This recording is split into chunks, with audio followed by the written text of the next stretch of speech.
Well, hello there, YouTube. Not that you would know it, but this is round 2 on my attempt to make a video about my newest garden bed. Last time the phone overheated, and for some reason that caused it to just not save the video at all, so that was really great because I actually kind of walked through things this time. So maybe that's karma telling me that I just shouldn't walk through what I'm actually doing and just show you things after it's done. Anyhow, let's skip to it before it overheats again. So a few days ago, the city of Tempe was giving away free compost. I was able to fill up 2 55-gallon drums with compost, so that was pretty awesome, and I still had a 5-gallon bucket left over.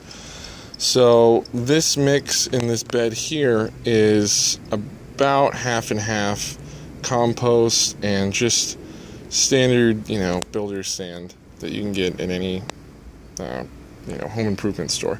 Now, even though my ratio is about 50-50, I wouldn't recommend it for anybody else, just because I think that every area that you're growing in, even in your own yard, is going to have a bunch of different microclimates, and I think that you could try this mix, but I wouldn't say that it's the end-all be-all, because I'm still trying out mixes, and I think that it's just so unique to every area that you can't really go by any one person's word. So try it out if you want, and if it doesn't work, try something else. I'm trying it because I've started mixing sand in with my seedlings, and they seem to be doing a lot better with it. It's, adding drainage and whatnot, but it seems to be doing better. And the beds didn't have any sand, and they seem to be suffering for it.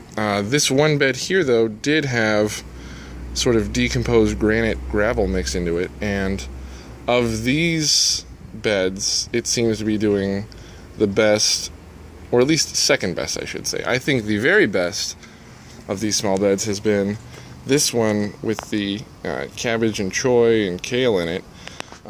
This one, if you remember, or if I even made it clear, has kind of a slope to it, so it's got this little kind of half swale sort of thing where it's pooling at the bottom, and obviously it's higher at the top, so more drainage up there. And where things are pooling, things seem to be striving. So I wanted to try to work that into this bed that I made, but I just didn't do it. I don't know, it didn't work out as far as dimensions and stuff, so whatever. But on the bigger bed, when I add more to it, I'm gonna keep that same slope design, yay, in my attempt to improve that bed. Back to this one, though, you'll notice that it's a lot shorter than the other beds, and this is an idea I had to, not really try to take over from nature, but just replicate topsoil. No, there's nothing wrong with the native soil. I mean, everybody talks about pH and amendments and stuff like that, and sure, maybe, fine, whatever. I don't really care. I just want to figure it out for myself,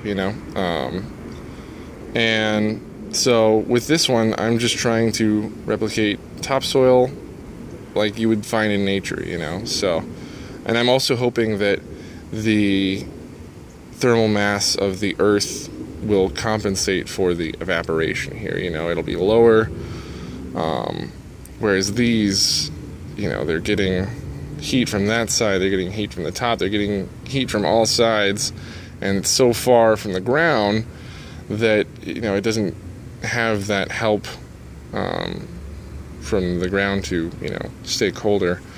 So I'm hoping this will help this bed out more, and it won't dry out as quickly, or, at least the hydrology of it will be better. Whether that does mean completely drying out more quickly, because here there's so much that the top dries out but the bottom stays wet, and so with the peas there was a bunch of root rot, and just hoping that this will improve that. So we'll see if it does or doesn't. It's either gonna probably, I guess there's 3 ways it'll go. It'll make things better, it'll make things worse, or it'll be exactly the same. And one way or another, I think it's worth finding out. So that's basically all I can say for this bed. The only other difference that I'm really gonna put into effect is I'm going to label things. With the other beds, I was like, I'm above labeling and needing to identify things with words. And then I realized that I haven't gardened before, so these aren't just completely obvious to me as they're growing. And I'm assuming this is dill, but who knows if it really is, right? And then there are other smaller things that have grown here and there. And yeah, it's just been confusing. For example, with these mustards, I was like, are they mustards? Are they radish? Are they mustard? Are they radish? And those, I was like, are they kale? Are they mustard? Are they carrots? Who knows? So it was confusing, and I just don't want to repeat that. I think this will just be better for now. So yeah, that's kind of getting you up to date with what's going on here. I'll put out another video, I guess, after I have everything planted, and maybe I'll wait till it starts sprouting. Who knows? But yeah, there's going to be just some of the things that'll be in here: corn, tomatillos, tomatoes, herbs again, garden huckleberry, a few other things, some beans. But yeah, thanks for checking it out, and I hope that this was, worth the 6 minutes you put into watching it if you stayed all the way to the end. Alright, thanks, and I'll see you next time. Until then, stay lazy.